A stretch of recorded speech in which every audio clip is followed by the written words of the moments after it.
কি হলো? কখন থেকে তোমাদেরকে ডাকছি, তোমরা রাত্রিবেলা খাবে না? তোমরা যে আজকে আমাকে বললে তোমাদের জন্য গরম গরম ফ্রাইড রাইস আর পনির কষা রান্না করতে, আমি তো তাই রান্না করলাম। চলো চলো খাবে, চলো, খাবার ঠান্ডা হয়ে যাচ্ছে। বৌদি, এই তো কিছুক্ষণ আগে আমরা কুরকুরে আর চিপস খেলাম, তাই আমাদের এখন খিদে নেই। তোমরা গিয়ে খেয়ে নাও আর আমাদের খাবারটা ফ্রিজে রেখে দাও, কালকে সকালবেলা গরম করে আমরা খেয়ে নেব। তোমরা যখন খাবে না তাহলে আমাকে দিয়ে ফ্রাইড রাইস আর পনির কষা কেন রান্না করালে? আমরা তো দুপুর বেলার বেঁচে থাকা ভাত আর ডাল খেয়ে নিতে পারতাম। বেকার বেকার তাহলে আমি এখন রান্না করলাম। এই শোনো বৌদি, এখন এত কথা বলে আমাদেরকে জ্বালাতন করবে না। তোমার কথা শোনার মতো সময় নেই। আমরা একটা গুরুত্বপূর্ণ ওয়েব সিরিজ দেখছি। আর তাছাড়া এখন যদি তুমি রান্না না করতে তাহলে আমার মা আর দাদাকে দুপুরের বাসি ডাল ভাত খেতে হতো। যাও, এখান থেকে বেরিয়ে যাও, আর দিদি যা বলেছে সেটা করো। আমাদের খাবারগুলো ফ্রিজে রেখে দাও, আমরা এখন খাবো না। দুই ননদের কথা শুনি মালার ভীষণ পরিমাণে খারাপ লাগে। তাই মালা তখনই ননদের ঘর থেকে বাইরে বেরিয়ে যায়, আর তার দুই ননদ খাবার খাবে না বলে তাদের ভাগের খাবার সে ফ্রিজে তুলে রেখে দেয় এবং তার শাশুড়িমা এবং স্বামীর সঙ্গে খাবার খেয়ে নেয়। সবার খাওয়া হয়ে গেলে মালা রান্নাঘর পরিষ্কার করে এবং ডাইনিং টেবিলও মুছে পরিষ্কার করে নেয়। আর এভাবেই দেখতে দেখতে রাত্রি 12টা বেজে যায়। আর মালা যখন নিজের ঘরে গিয়ে ঘুমাবে এমন সময় তার দরজায় টোকা পড়ে। কি ব্যাপার, রাত 12টার সময় এখন আবার কে দরজা ঠুকছে? আচ্ছা, মুশকিল হলো, মায়ের শরীর খারাপ করলো নাকি? যাই গিয়ে দরজাটা খুলে দেখি, কারণ এখন ওকে যদি ঘুম থেকে উঠতে বলি ও তো কিছুতেই উঠবে না। এই বলে মালা দরজা খুলে দেখে যে দরজার বাইরে তার দুই ননদ দাঁড়িয়ে আছে। কি ব্যাপার, তোমরা রাত্রিবেলা 12টার সময় আমার ঘরের সামনে কি করছো? কি হয়েছে তোমাদের? কালকে কলেজ আছে তো, তাড়াতাড়ি গিয়ে ঘুমিয়ে পড়ো যাও। বৌদি, আমাদের দুজনের না খুব খিদে পেয়েছে। তোমাকে যে বললাম আমাদের খাবার ফ্রিজে তুলে রাখতে, তুমি তুলে রাখোনি কেন? তুমি সব খাবার খেয়ে নিয়েছো। আমাদের এখন খিদে পেয়ে গেছে। তুমি যে করেই হোক আমাদের ফ্রাইড রাইস আর পনির কষা রান্না করে দাও।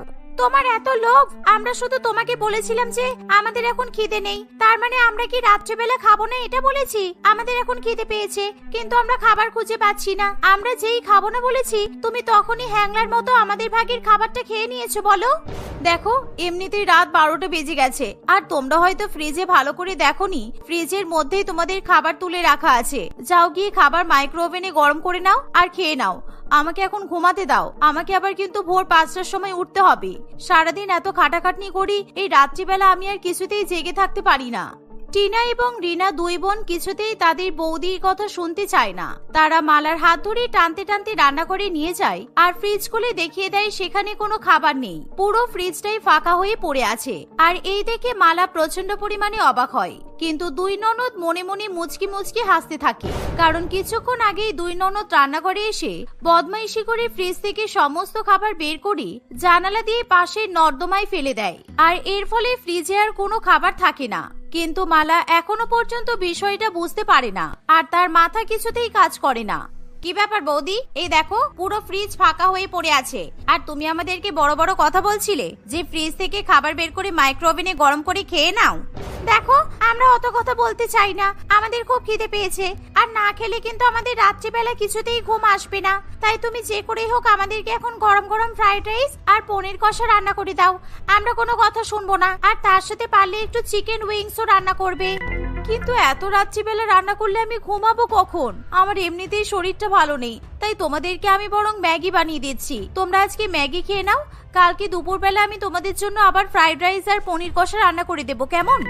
দুই বোন কিছুতেই মালার কথা শুনতে চায় না। ফলে মালা সেই রাত্রি 12টার সময় তার বদমাইশ দুই ননদের জন্য গরম গরম ফ্রাইড রাইস এবং পনির কষা রান্না করে, আর সেই সাথে চিকেন উইংসও রান্না করতে বাধ্য হয়। এভাবে রান্না করতে করতে রাত্রি 1:30টা বেজে যায়, আর দুই ননদ টেবিলে বসে খাবার খাওয়ার জন্য অপেক্ষা করতে শুরু করে। রান্না বান্না হয়ে গেলে মালা গরম গরম খাবার তার দুই ননদের সামনে পরিবেশন করে, আর দুই ননদ খাবার খেতে শুরু করে। এমন সময় মালা নিজের ঘরে ঘুমাতে যাবে, তখন টিনা বলে, কি ব্যাপার, আমরা কি বাড়ির চাকর নাকি? তুমি আমাদেরকে খেতে দিয়ে ফটফট করে ঘুমাতে চলে যাচ্ছ? তুমি জানো না বাড়ির সদস্যরা খেলে বাড়ির বউদের সামনে বসে থাকতে হয়?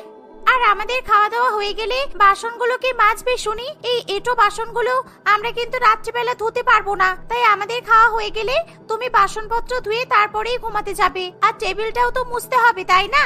দুই ননদ এরকম করে বললে মালার কিছু করার থাকে না, আর মালার প্রচন্ড পরিমাণে মাথা যন্ত্রণা করে, আর তার উপর দুই ননদের এরকম অস্বাভাবিক অত্যাচার তাকে সহ্য করতে হয়। সব মিলিয়ে মালার ভীষণ পরিমাণে গা গোলাতে শুরু করে আর মালার প্রচন্ড পরিমাণে বমি হয়। কিন্তু রাত্রিবেলা বৌদির এরকম শরীর খারাপ দেখেও দুই ননদের কিছু যায় আসে না। তাদের খাওয়া হয়ে গেলে তারা হাত মুখ ধুয়ে ঘরে চলে যায় আর মালাকে সবকিছু পরিষ্কার করে রাত 2টোর সময় ঘুমাতে যেতে হয়। আর পরের দিন সকাল 6টা বাজতে না বাজতেই, কি ব্যাপার বৌমা, সকাল 6টা বেজে গেছে, এখনো তোমার ঘুম ভাঙলো না? আমি কিন্তু পার্কে হাঁটতে চলে গেলাম, তুমি তাড়াতাড়ি ঘুম থেকে ওঠো, গরম গরম চা করে রাখো, আর তার সাথে আজকে কচুরি আর আলুর দম রান্না করবে। আমার 2 মেয়ে কচুরি আলুর দম খেতে ভালোবাসে। শাশুড়ি মায়ের ডাক শুনে মালা তাড়াতাড়ি করে ঘুম থেকে উঠে পড়ে, কিন্তু তার ঘুম পূরণ না হওয়ার জন্য তার চোখের তলায় কালি পড়ে যায়। আর মালা তাড়াতাড়ি বাথরুমে গিয়ে স্নান করে নেয় এবং শাড়ি পরিবর্তন করে রান্নাঘরে গিয়ে সকলের জন্য গরম গরম চা, কচুরি এবং আলুর দম রান্না করে। কিন্তু রান্না করতে করতে মালা প্রচন্ড পরিমাণে হাই তোলে। অন্যদিকে বেলা 10টার সময় দুই ননদ ঘুম থেকে উঠলে মালা তাদেরকে চা এবং জলখাবার খেতে দেয়। আর এভাবেই সারাদিন কাজ করে মালা যখন রাত্রেবেলা আবার ঘুমাতে যাবে, তখনই ঠিক রাত 12টার সময় দুই ননদ আবার তাদের বৌদিকে ডাকতে শুরু করে। আমার আর ভালো লাগছে না, প্রত্যেক দিন রাত 12টার সময় দুই ননদের অত্যাচার আমি মেনে নিতে পারছি না। কালকে আমাকে দিয়ে রান্না করালো, আজকে আবার কি করাবে কি জানি। এই বলে মালা দুই ননদের ঘরে চলে যায় আর সে দেখে যে তার দুই ননদ না ঘুমিয়ে খাটের উপর বসে আছে। বৌদি, আমাদের ঘুম আসছে না, তাই জন্য আমরা আলো জ্বালিয়ে তোমার অপেক্ষায় বসে আছি। বৌদি, আমি কিছুক্ষণ আগে দেখলাম আমাদের খাটের তলায় দুটো বড় বড় টিকটিকি ঢুকেছে, আমাদের ভীষণ ভয় করছে। বৌদি, তুমি ওই টিকটিকি দুটো মেরে বের করে দাও, তা না হলে আমরা ঘুমাতেই পারবো না, সারা রাত এভাবেই জেগে বসে থাকতে হবে। দুই ননদের এমন কথা শুনে মালা ভীষণই ভয় পেয়ে যায়, কারণ সেও তার ননদের মতো টিকটিকিকে প্রচন্ড পরিমাণে ভয় পায়। কিন্তু এখন যদি সে তার ননদের কথা শুনি খাটের তলা থেকে টিকটিকি বাইরে না বের করে, তাহলে সে চাইলেও আজকে ঘুমাতে পারবে না। আর সে ভালো করেই জানি দুই ননদের নামে শাশুড়ি মায়ের কাছে নালিশ করেও কোনো লাভ হবে না, কারণ শাশুড়ি মা সবসময় দুই মেয়ের হয়েই সাফাই গাইবে। ঠিক আছে, দাঁড়াও, আমি টিকটিকি বের করে দিচ্ছি, তারপর তোমরা ঘুমিয়ে পড়বে কেমন, আর আমাকেও দয়া করে ঘুমাতে দেবে। এই বলে মালা ভয়ে ভয়ে ঝাঁটা নিয়ে এসে খাটের তলা থেকে বড় বড় দুটো টিকটিকি তাড়িয়ে দেয়। আর এর ফলে দুই ননদ আলো বন্ধ করে ঘুমিয়ে পড়ে। আর মালাও রাত্রি 12:30টার সময় নিজের ঘরে গিয়ে শুয়ে পড়ে। এভাবেই দেখতে দেখতে ক্যালেন্ডারের পাতায় কিছুদিন কাটে। আর প্রত্যেকদিন রাত 12টার সময় কোনো না কোনো কারণে টিনা এবং রিনা দুজনে মিলে তাদের বৌদির উপর অত্যাচার করে। আর এটাই তাদের একেবারে বদ অভ্যাসে পরিণত হয়, কারণ দুই ননদ প্রত্যেকদিন ঘুম থেকে ওঠে বেলা 11টার সময়, তাই রাত 12টা পর্যন্ত জেগে থাকলেও তাদের কোনো সমস্যা হয় না। আর একদিন রাত্রিবেলা তারা আবার খাওয়া দাওয়া নিয়ে সমস্যার সৃষ্টি করে আর তাদের বৌদিকে রাত 12টার সময় ঘুম থেকে ডেকে তোলে। বৌদি, সেই 10টার সময় খেয়ে দিয়ে শুয়েছি, আমাদের আবার খিদে পেয়ে গেছে, তুমি আমাদেরকে গরম গরম পিৎজা আর পাস্তা বানিয়ে দাও তো। মালার কিছুতেই ননদের এরকম বদমাইশি সহ্য করতে পারে না। আমি পিৎজা পাস্তা তৈরি করতে পারি না, তোমাদের দুই বোনের কাছে বড় বড় অ্যান্ড্রয়েড ফোন আছে, সেই ফোনের রেসিপি দেখে তোমরা পিৎজা আর পাস্তা বানিয়ে নাও। আর তোমরা আমাকে প্রত্যেকদিন এভাবে কেন অত্যাচার করছো? তোমাদের জন্য আমার শরীর খারাপ করছে, আমি একটু রাত্রিবেলা শান্তিতে ঘুমাতেও পারছি না। তোমার এত বড় সাহস, তুমি আমাদের মুখে মুখে তর্ক করছো? তোমার নামে যদি মায়ের কাছে গিয়ে বলি না, তাহলে মা কিন্তু তোমাকে ঘাট ধাক্কা দিয়ে এই বাড়ি থেকে তাড়িয়ে দেবে। আর দাদা এখন ঘুমাচ্ছে বলে আমরা দাদাকে কিছু বললাম না, তাই তাড়াতাড়ি আমাদের জন্য পিৎজা আর পাস্তা বানিয়ে নিয়ে এসো। আর হ্যাঁ, আমাদের ফোন সুইচ অফ হয়ে গেছে, ফোনে চার্জ নেই, তাই আমরা কোনো রেসিপি দেখে পিৎজা পাস্তা বানাতে পারবো না। এই বলে তারা দুই বোন ইচ্ছা করে ফোন সুইচ অফ করে দেয়, যাতে তাদেরকে রেসিপি দেখে পিৎজা এবং পাস্তা বানাতে না হয়। ফলে সেই মুহূর্তে মালার আর কিছু করার থাকে না, সে তাড়াতাড়ি করে দুই ননদের জন্য পিৎজা এবং পাস্তা রান্না করে। আর এভাবেই দুই ননদকে খাবার রান্না করে খাওয়াতে গিয়ে প্রায় রাত্রি 2টো বেজে যায়। আর রাত 2টোর পর মালা নিজের ঘরে গিয়ে ঘুমিয়ে পড়ে। এর ফলে তার দুই ননদ প্রচন্ড পরিমাণে খুশি হয়, কারণ তারা তাদের বৌদির উপর অত্যাচার করতে প্রচন্ড পরিমাণে ভালোবাসে। কিন্তু দুই ননদ এখনো পর্যন্ত জানি না তাদের কপালে কেমন দুঃখ অপেক্ষা করছে। পরের দিন সকাল 12টার সময় ঘুম থেকে উঠে যখন তারা ফোন খুলি, তখন তারা দেখে যে ফোনে অজস্র মেসেজ এসেছে। এই রিনা, এই দেখ, আমাদের ভবিষ্যৎ শেষ হয়ে গেল। কালকে রাত্রি 12টার সময় কলেজ গ্রুপে মেসেজ এসেছিল যে আজকে আমাদের ফাইনাল সেমিস্টারের প্র্যাকটিক্যাল পরীক্ষা, আর যারা উপস্থিত থাকতে পারবে না তাদেরকে এবছর ফেল করিয়ে দেওয়া হবে। আর আজকের পরীক্ষার সময় ছিল সকাল 10টা, কিন্তু এখন তো বেলা 12টা বেজে গেছে। তুই বলছিসটা কি দিদি? এবার কি হবে? আমরা তো ফেল করে গেলাম, কারণ এখন যদি পরীক্ষা দিতে যাই আমাদের কথা কেউ শুনবে না, আর আমাদের পরীক্ষা হলে কেউ অ্যালাউ করবে না। আমাদের জিওগ্রাফি পরীক্ষার প্র্যাকটিক্যাল এক্সামটা মিস হয়ে গেল, আর এসব হয়েছে শুধুমাত্র তোর জন্য। তুই তো বুদ্ধি দিয়েছিলি যাতে আমরা প্রত্যেকদিন রাত 12টার সময় বৌদির উপর অত্যাচার করি, আর দেখ বৌদির উপর অত্যাচার করতে গিয়ে তোর কথা শুনে আমরা ফোন বন্ধ করে রাখলাম, আর কালকে রাত্রিবেলা কলেজ থেকে মেসেজ এলো। এবার কি হবে? এখন সব আমাদের দোষ বল? তুই সব দোষ আমার উপর চাপিয়ে দিচ্ছিস। মা আর দাদা যদি এই কথা জানতে পারে তাহলে কিন্তু আমাদেরকে মেরে ফেলে দেবে। এভাবেই দুই বোনের পরীক্ষা মিস হয়ে যাওয়ায় তারা ঘরে বসে কান্নাকাটি করতে শুরু করে। আর এমন সময় মালা তার শাশুড়ি মাকে নিয়ে এসে দরজার বাইরে দাঁড় করায়, আর তারা দুজনই রিনা এবং টিনার সব কথা শুনে ফেলে। চন্দনা দেবী নিজের কানে দুই মেয়ের এরকম ব্যবহারের কথা কিছুতেই বিশ্বাস করতে পারে না, ফলে সে প্রচন্ড পরিমাণে লজ্জায় পড়ে, আর সে টিনা এবং রিনার উপর প্রচন্ড পরিমাণে রেগে যায়। তাই তখনই সে ঘরে গিয়ে দুই মেয়েকে বকাবকি করতে শুরু করে। তোদের এত বড় স্পর্ধা, প্রত্যেকদিন রাত 12টার সময় আমার বৌমার উপর তোরা এভাবে অত্যাচার করেছিস। আমাকে বৌমা বলতে চেয়েছিল, কিন্তু আমি তো বৌমার কথা বিশ্বাসই করিনি, কিন্তু আজকে আমি নিজের কানে সব শুনলাম। ঈশ্বর তোদেরকে শাস্তি দিল। এখন ঠিক বেলা 12টা বাজে, আর তোদের পরীক্ষা মিস হয়ে গেছে। তোরা তাহলে এবছর ফেল করলি। আমি তোদেরকে আর ঘরে কিছুতেই রাখবো না। এবার তোদের ধরে বেঁধে আমি বিয়ে দিয়ে দেব। মায়ের কথা শুনে টিনা এবং রিনা দুই বোন প্রচন্ড পরিমাণে ভয় পেয়ে যায়, আর তারা কাঁদতে কাঁদতে হাত জোড় করে তাদের বৌদির কাছে ক্ষমা চায়। সেদিনের পর থেকে তারা আর কোনোদিনও রাত 12টার সময় বৌদিকে এভাবে অত্যাচার করে না। এর ফলে মালা শান্তি করে ঘুমাতে পারে, আর ধীরে ধীরে মালার স্বাস্থ্যের আবার উন্নতি ঘটে। পরমার বাবা শহরের অনেক বড় এবং নামকরা ব্যবসায়ী ছিল। তার টাকা পয়সা সম্পত্তির কোনো অভাব নেই, আর সেই জন্য পরমা অহংকারে মাটিতে পা দিতে চায় না, এবং সে বাড়ির কোনো কাজও করতে চায় না। তাকে তার বাবা ভীষণ পরিমাণে আদর ভালোবাসা দিয়ে মানুষ করে তোলে। আর পরমা যখন বিবাহ উপযোগী হয়ে যায় তখন তার বাবা ভালো এবং সৎ ছেলের সন্ধান করতে থাকে, কারণ পরমার বাবা বড়লোক হওয়ায় তার বড়লোক জামাইয়ের কোনো দরকার পড়ে না। কিন্তু তার এমন ছেলের দরকার পড়ে যে সবসময় পরমাকে দেখে শুনে রাখবে। আর এরকমই মধ্যবিত্ত পরিবারের এক ছেলে অঙ্কুশের সন্ধান পায় পরমার বাবা শ্যামল বাবু। দেখো অঙ্কুশ, তুমি বড়লোক না হলেও তুমি ভীষণ সৎ ছেলে, সেই জন্যই আমার তোমাকে ভীষণ পছন্দ হয়েছে। আর আমার মেয়ের নামে সম্পত্তি টাকা পয়সা অনেক আছে, ও অনেক বড় লোক, আর ওর যা টাকা পয়সা আছে তোমার জীবনে কোনো অসুবিধা বা অভাব হবে না। তুমি শুধু আমার মেয়ের মন জুগিয়ে চলবে, তাহলেই হবে। আর আমার মেয়ের খেয়াল রেখো, বুঝেছো? দেখুন স্যার, আমার টাকা পয়সার কোনো লোভ নেই, তাই আমি আপনার মেয়েকে এমনিতেই সুখে রাখবো। আপনি কোনো চিন্তা করবেন না। আর আপনি আপনার মেয়েকে যদি কিছু দেন সেটা আপনার মেয়েরই থাকবে, আমি তাতে এক ফোঁটা অধিকার দেখাবো না। শ্যামল বাবু নিজের মেয়ের সঙ্গে অঙ্কুশের ধুমধাম করে বিয়ে দেয়, আর মেয়ের শ্বশুর বাড়ি একেবারে রাজপ্রাসাদের মতো সাজিয়ে তোলে, যাতে শ্বশুর বাড়িতে যাওয়ার পর পরমার কোনো কষ্ট না হয়।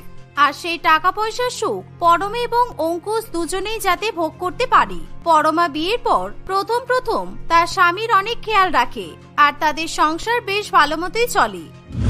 কিন্তু একদিন হঠাৎ করে পরমা বাড়ির কোনো কাজ করতে চায় না। প্রত্যেক মহিলাই বিয়ের পর নিজের স্বামীর খেয়াল রাখে, কিন্তু পরমার ক্ষেত্রে ব্যাপারটা পুরোপুরি উল্টো হয়ে দাঁড়ায়। এই অঙ্কুশ, আজকে আমার খুব মটন বিরিয়ানি খেতে ইচ্ছে করছে। তুমি আজকে দুপুরবেলা আমার জন্য মটন বিরিয়ানি রান্না করবে তো? আর তার সাথে পারলে চিকেন চাপ আর সন্দেশ বানিয়ে ফেলো। কিন্তু পরমা, আমি ভালো রান্না বান্না করতে পারি না, আর বিয়ের পর তো বাড়ির বউরা রান্না করে, তাই তুমি আমাকে রান্না করার জন্য অর্ডার করছো কেন? আমি তো বুঝতে পারছি না আমি কেন রান্না বান্না করব। আমি কি রাঁধুনি? আর আজকে হঠাৎ করে তোমার কি এমন হলো? কোনোদিনও তো এরকম করে আমাকে রান্না করার কথা বলোনি। কোনোদিনও বলিনি, আজকে বলছি। তুমি রান্না বান্না করতে পারো না, তাহলে আমাকে বিয়ে করেছো কেন? আর তোমার কি মনে হয় আমি এত বড়লোক বাড়ির মেয়ে হয়ে বিয়ের পর তোমার জন্য রান্না করব? আর তুমি যখন রান্না করতেই পারো না, তাহলে তোমার আমাকে বিয়ে করা তো উচিত হয়নি। সে কি, আমি তো জানতাম না যে তোমাকে বিয়ে করতে হলে আমাকে বিয়ের আগে রান্না বান্না করা শিখতে হতো। তাহলে তো আমি কোনোদিনও তোমাকে বিয়ে করতাম না, কারণ আমি তোমাকে বিয়ে করেই বাড়িতে নিয়ে এসেছি। আর তুমি তো তোমার বাবার টাকায় আরাম করছো, সে না হয় ঠিক আছে, কিন্তু তাই বলে আমি তো তোমার চাকর নয়। বাবারে বাবা, তোমার মুখে তো অনেক কথা দেখছি। এই শোনো, তোমাকে আমার পছন্দ হচ্ছে না। আমি ভাবছি আবার একটা বিয়ে করব, কারণ বড়লোক পুরুষদের যখন বাড়ির কাজ করার জন্য 2-4টে বউ থাকতে পারে, তাহলে বড়লোক মেয়েদের কেন 2-4টে বর থাকতে পারে না? সুতরাং আমি এবার এমন একজনকে বিয়ে করব যে আমাকে রান্না বান্না করে খাওয়াবে। পরমার মুখে এমন কথা শুনে অঙ্কুশের মাথায় একেবারে আকাশ ভেঙে পড়ে, কারণ সে কোথাও কোনোদিনও শোনেনি যে বাড়ির বউ এভাবে বিয়ে করার কথা বলতে পারে। কিন্তু পরমা আবার বিয়ে করার জন্য লাফিয়ে ওঠে। আর এবার সে বিয়ে করার জন্য ছেলেদের ইন্টারভিউ নিতে শুরু করে। সে যখন শ্বশুর বাড়িতে বসে ছেলেদের ইন্টারভিউ নেয় তখন সে ছেলেগুলোকে ভালো করে জিজ্ঞাসা করে নেয় যে তারা রান্না বান্না করতে পারে কিনা। আর এরকম ইন্টারভিউ এর মাধ্যমে রাজা পরমাকে খুব সুন্দর মটন বিরিয়ানি রান্না করে খাওয়ায়। তাই পরমা ঠিক করে যে সে দ্বিতীয়বার রাজাকে বিয়ে করবে। তাই পরমা নিজের ইচ্ছা মতো রাজাকে বিয়ে করে নিয়ে চলে আসে। রাজা, এটা হলো অঙ্কুশ, তোমার সঙ্গে পরিচয় করিয়ে দিই। এ হলো আমার প্রথম স্বামী, আর অঙ্কুশ এ হলো রাজা, আমার দ্বিতীয় স্বামী।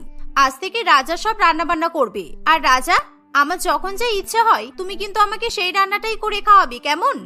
আচ্ছা ঠিক আছে পরমা। অঙ্কুশ পরমার দ্বিতীয় স্বামীকে দেখে একেবারে জ্বলে পুড়ে ওঠে, কারণ সে নিজের বউকে অন্য কারোর বউ হিসেবে মেনে নিতে পারে না।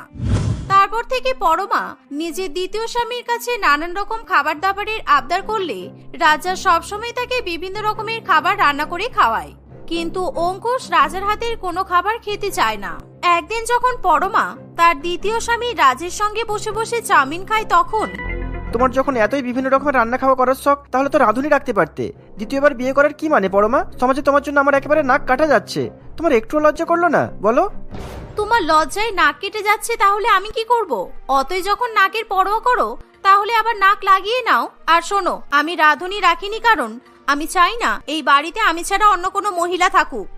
এই বলে পরমা খেয়ে দিয়ে হাত ধুয়ে ঘরে চলে যায়। একদিন পরমা তার দ্বিতীয় স্বামীকে ভালো করে মুখে ফেসিয়াল করে দিতে বলে, কিন্তু রাজা আবার ফেসিয়াল করতে পারে না। আর অন্য কোনো রকম বিউটি টিপস রাজা জানে না। সেই জন্য রাজা তার বউকে পার্লারে যেতে বলে। দেখো, আমি শুধু ভালো রান্না বান্না করতে পারি, কিন্তু সব সাজগোজের জিনিস বা পার্লারের কাজের সম্বন্ধে আমার কোনো আইডিয়া নেই। তুমি বরং যাও পার্লারে গিয়ে ফেসিয়াল করে এসো, আর তা না হলে পার্লার থেকে কোনো মেয়েকে বাড়িতে ডেকে নাও। না না, আমি পার্লার থেকে কোনো মেয়েকে বাড়িতে রাখতে পারবো না, কারণ আমার তোমার আর অঙ্কুশের উপর কোনো ভরসা নেই। কারণ মেয়ে দেখলে তোমরা চুকচুক করতে শুরু করবে। তাই আমাকে বাড়িতে পার্লারের ট্রিটমেন্ট নেওয়ার জন্য একটা পার্মানেন্ট সলিউশন খুঁজতে হবে। আর এখন ছেলেরা ভালো পার্লারের কাজ করতে পারে, তাই আমি আবার এমন একটা ছেলেকে বিয়ে করব সে সবসময় আমাকে বাড়িতেই পার্লারের ট্রিটমেন্ট দিতে পারবে। পরমার কথায় রাজা কোনো উত্তর দেয় না, কিন্তু অঙ্কুশ এই কথা শুনলে তার মাথা একেবারে ঘুরে যায়। সে নাকের জলে এবং চোখের জলে হয়ে ওঠে। পরমা তৃতীয়বারের জন্য সিদ্ধার্থকে বিয়ে করে, যে একটা নামকরা পার্লারের মালিক ছিল, আর সে সমস্ত রকম পার্লারের কাজকর্মই জানতো। সিদ্ধার্থ, তোমাকে যে বিয়ে করে আমি কি খুশি হয়েছি সেটা আমি তোমাকে বলে বোঝাতে পারবো না। আজকে থেকে তুমি আমার বিউটির দিকটা সামলে নেবে, কেমন? আর আমার প্রথম বর অঙ্কুশ তোমার খেয়াল রাখবে, আর আমার দ্বিতীয় বর রাজ আমাদের দুজনকে রান্না করে খাওয়াবে। আচ্ছা ঠিক আছে পরমা, তুমি চিন্তা করো না, আমি তোমাকে কিছুদিনের মধ্যেই ফেসিয়াল করি আরো উজ্জ্বলা সুন্দরী করে দেবো। পরমার এরকম তৃতীয় স্বামীকে দেখে অঙ্কুশ আর নিজের রাগ ঠিক রাখতে পারে না। তাই সে একসঙ্গে দ্বিতীয় এবং তৃতীয় স্বামী দুজনকেই খারাপ খারাপ কথা শোনাতে শুরু করে। তোমরা দুজনে কেমন ছেলে? হ্যাঁ, দেখছো একটা মহিলার বর আছে, তবু ওই মহিলাকে আবার বিয়ে করে নিলে শুধুমাত্র টাকার লোভে। সবাই মিলে আমার সংসার নষ্ট করার জন্য উঠে পড়ে লেগেছো, তাই না? আমি সবই বুঝতে পারছি। দেখো অঙ্কুশ, তুমি যদি ভালো ভালো রান্না করতে পারতে তাহলে তোমার বউ আমাকে বিয়ে করতো না। সুতরাং তোমার বউ যখন আমাকে নিজে থেকেই বিয়ে করেছে সেটা তারই দোষ। আর আমার তো কোনো অসুবিধা নেই যে ও সিদ্ধার্থকে আবার তৃতীয়বারের জন্য বিয়ে করেছে বলে। সুতরাং তোমার এত অসুবিধা হচ্ছে কেন? হাই হাই হাই ঈশ্বর, তুমি আমাকে কি দিন দেখালে! আমি আর এই জ্বালাতন মেনে নিতে পারছি না। আমি কেন যে ওই চরিত্রহীন মেয়েটাকে বিয়ে করতে গেলাম আমি জানি না। এই বলে কাঁদতে কাঁদতে অঙ্কুশ শ্যামল বাবুকে ফোন করে, কিন্তু শ্যামল বাবুর কথা শুনে অঙ্কুশের একেবারে দেয়ালে মাথা ঠোকার মতো অবস্থা হয়। কারণ শ্যামল বাবু মেয়ের এরকম 3 বারের বিয়ে করার ব্যাপারটাকে প্রশ্রয় দেয়। আর সেই সাথে শ্যামল বাবু এটাও জানিয়ে দেয় যে তার মেয়ে চাইলে সে আবার 4র্থবারের জন্য বিয়ে করে বাড়িতে বর নিয়ে আসতে পারে। কারণ পরমা যেখানে থাকে সেটা শ্যামল বাবুর উপহার দেওয়া ফ্ল্যাট, আর পরমার সংসারও শ্যামল বাবুর টাকাতেই চলে। তাই সেই সংসারের মালকিন হিসেবে পরমা নিজের ইচ্ছা মতো যা খুশি করতে পারবে। এখনো পর্যন্ত আমার মেয়ে তো রান্না করার জন্য দ্বিতীয় বর নিয়ে এসেছে, আর সাজগোজের জন্য তৃতীয় বর নিয়ে এসেছে।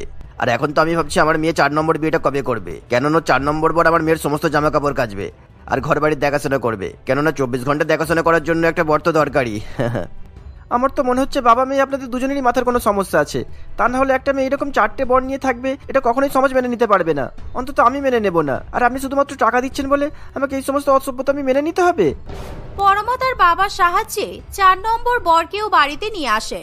আর পরমার 3 বরকে নিয়ে অঙ্কুশ একেবারে নাজেহাল হয়ে পড়ে, কারণ অঙ্কুশ একেবারেই তাদের 3 জনকে সহ্য করতে পারে না। রাজা কখনো পরমাকে নিজের হাতে খাইয়ে দেয়, আবার সিদ্ধার্থ কখনো পরমাকে ভালো করে ফেসিয়াল করিয়ে দেয়। অন্যদিকে 4 নম্বর বর কুনাল পরমার সমস্ত জামা কাপড় কাচা থেকে শুরু করে বাড়ির অন্যান্য কাজকর্ম করে। তাই পরমা একেবারে রাজরানীর মতো করে আরাম করে। কিন্তু রাত্রিবেলা পরমা অঙ্কুশের সঙ্গে একই বেডরুমে ঘুমায়। বিয়ে তো করেছো 4টে, তাহলে থাকার বেলায় শুধু আমার সাথে থাকছো কেন? যাও না, এক একদিন করে তোমার এক একজন বরের সাথে থাকো না, তবেই তো বিয়েটা পরিপূর্ণ হবে। তোমার দেখছি আমার বাকি 3 বরকে নিয়ে খুব হিংসা, তাই না? আচ্ছা ঠিক আছে, তোমার যখন ওদেরকে নিয়ে এতই চিন্তা, তাহলে আজকে থেকে তুমি আমার বাকি 3 বরের সঙ্গে থাকবে আর আমি একা থাকবো, কারণ তোমাদের মধ্যে এখনো মিলমিশ হয়নি। তাই একটা ঘরে তোমরা 4 জনই থাকবে আর আমি একা একা একটা ঘরে থাকবো। এই বলে পরমা অঙ্কুশকে ঘর থেকে বের করে দেয় আর সে বাকি 3 বরের সঙ্গে একটা ঘরে থাকতে বাধ্য হয়। এভাবেই 4 বর একটা ঘরে গুতাগুতি করে থাকতে শুরু করে। অন্যদিকে পরমা একটা ঘরে আরাম করে ঘুমায়। প্রত্যেকদিন একই ঘরে থাকা নিয়ে অঙ্কুশ বাকি 3 বরের সঙ্গে একেবারে পায়ে পা লাগিয়ে ঝগড়া বাঁধায়। মনে তো হয় তোমাদের 3 জনকে একেবারে ঘুষি মেরেই বাড়ি থেকে বের করে দিই, অসভ্য বেটা ছেলে কোথাকার। তুই আমাদের ঘুষি মারবি কি রে? আমরা 3 জন যদি একত্রিত হয়ে তোকে কেলিয়ে দিই না, তাহলে তুই যে কোথায় ছুটে পালাবি তার ঠিকানা পাবি না, বুঝেছিস? আরে শোন, তোর মতো আমরা অপদার্থ নই আর অকৃতজ্ঞও নই যে আমরা আমাদের বইয়ের টাকায় বসে বসে খাচ্ছি। আমরা যেমনি খাচ্ছি তেমন বইয়ের সেবাও করছি। কিন্তু তুই তোর বইয়ের জন্য কি করেছিস? হ্যাঁ, শুধুমাত্র তো বইয়ের টাকায় আরাম করিস, আর তাছাড়া কি করতে পারিস? বইয়ের থেকে সেবা নিলে বউকে সেবা করতে জানতে হয়, বুঝেছিস? এভাবেই তাদের বড় বড় কথা শুনে অঙ্কুশের মাথায় একেবারে আগুন চেপে ওঠে আর সে কিছুতেই নিজেকে আটকে রাখতে পারে না। তাই অঙ্কুশ তাদের 3 জনকে ভীষণ পরিমাণে মারতে শুরু করে। এভাবে 4 জনের মধ্যে ভীষণ পরিমাণে মারপিট শুরু হলে সেই চিৎকারের আওয়াজ পরমার কানে গিয়ে পৌঁছায়। আর পরমা দৌড়ে এসে দেখে যে অঙ্কুশ তার বাকি 3 বরকে ভীষণ পরিমাণে মারধর করছে। আর এই দেখে পরমা খুবই ভয় পেয়ে যায়। অঙ্কুশ, তুমি ওদেরকে এভাবে মারছো কেন? ওরা মরে যাবে তো। আমি কিন্তু তোমার নামে পুলিশে কমপ্লেন করব। বাড়াবাড়ি করো না অঙ্কুশ, দয়া করে ওদেরকে ছেড়ে দাও। আমি তোমার বাকি 3 বরকে মেরেই ফেলবো, তাতে যদি আমার জেলে যেতে হয় হোক। ওদের সাহস কি করে হলো যে তোমাকে বিয়ে করে? তুমি শুধুমাত্র আমার বউ, সুতরাং আমি তোমাকে আর কারোর সাথে ভাগ করতে পারবো না, বুঝেছো পরমা? হ্যাঁ আমি বুঝতে পেরেছি, কিন্তু ওরা আমার বর নয়। আমি শুধু বাড়ির কাজ করানোর জন্য আর তোমাকে শিক্ষা দেওয়ার জন্য টাকা দিয়ে এদেরকে বাড়িতে এনেছি, তাও আবার আমার বর সাজিয়ে। এরা 3 জন ছোটবেলা থেকে আমার বন্ধু। পরমার মুখে এমন কথা শুনে অঙ্কুশ একেবারে অবাক হয়ে যায়, কারণ সে কিছুতেই বিশ্বাস করতে পারে না যে পরমার আর বাকি 3টে বিয়ে হয়নি। আসলে বিয়ের পরে পরমা একদিন তার ছোটবেলার 3 ভাই সমান বন্ধু রাজা, সিদ্ধার্থ এবং কুনালের সঙ্গে একটা শপিং মলে দেখা করতে যায়। আর তারা একসঙ্গে খাওয়া দাওয়া করে যখন শপিং মল থেকে বাড়িতে ফিরে আসবে তখন পরমা, ওই দেখ, ওটা তোর বড় অঙ্কুশ মনে হচ্ছে, কিন্তু ওই মেয়েটার সাথে বসে ওইরকম হাতে হাত দিয়ে গল্প করছে কেন? পরমা, আমার কিন্তু বিষয়টা ভালো লাগছে না। পরমা এরকম তার স্বামীকে অন্য একটি মহিলার সঙ্গে গল্প করতে দেখে কান্নাকাটি করে। আর সে তার 3 বন্ধুর সঙ্গে তাদের উপর নজর রাখতে শুরু করে। এমনকি পরমা দেখে যে অঙ্কুশ পরমার টাকা দিয়ে কেনা হীরার আংটি সেই মেয়েকে উপহার দিচ্ছে। আচ্ছা অঙ্কুশ, তুমি যে তোমার বউয়ের আড়ালে আমার সঙ্গে দেখা করো, তোমার বউ কিছু বলে না? ভালোই তো একটা বড়লোক মুরগি পটিয়েছো দেখছি। সৎ মানুষ সাজার নাটক করে বড়লোক মেয়েকে পটিয়ে বিয়ে করে নিয়েছো আর ভালো করে সংসারও করছো। একদম টাকার বিছানায় শুয়ে আরাম করছো। বলো। তুমি চিন্তা করো না ডার্লিং, আমি ওই বোকা মেয়েটাকে আমার আর তোমার ব্যাপারে কিছুই জানতে দেবো না, আর তোমাকে আমি টাকা দিয়ে ভরিয়ে দেবো। তুমি শুধু আমার সাথে থেকো, তাহলেই হবে। অঙ্কুশ এবং তার প্রেমিকার ওরকম কথা শুনে পরমা নিজের কানে বিশ্বাস করতে পারে না। তাই সে তার বাবাকে ফোন করে সব ঘটনা জানায়। আর শ্যামল বাবু পরমা এবং পরমার 3 বন্ধু নাটক করতে শুরু করে দেয়। সমস্ত সত্যি কথা জানার পর অঙ্কুশ একেবারে শিক্ষা পেয়ে যায়। সে নিজের প্রতি প্রচন্ড পরিমাণে লজ্জা বোধ করে। আমি যদি আমার বাকি 3টে বরকে এই বাড়িতে নিয়ে আসার নাটক না করতাম, তাহলে তুমি ওই কমলিকাকে বিয়ে করে ওকে আমার সতীন বানিয়ে এই বাড়িতে নিয়ে আসতে। তাই আমি ইচ্ছা করে এই কাজটা করেছি। তুমি যদি আমাকে আর ঠকাও, তাহলে কিন্তু আমি এবার সত্যি সত্যি বিয়ে করে নেব।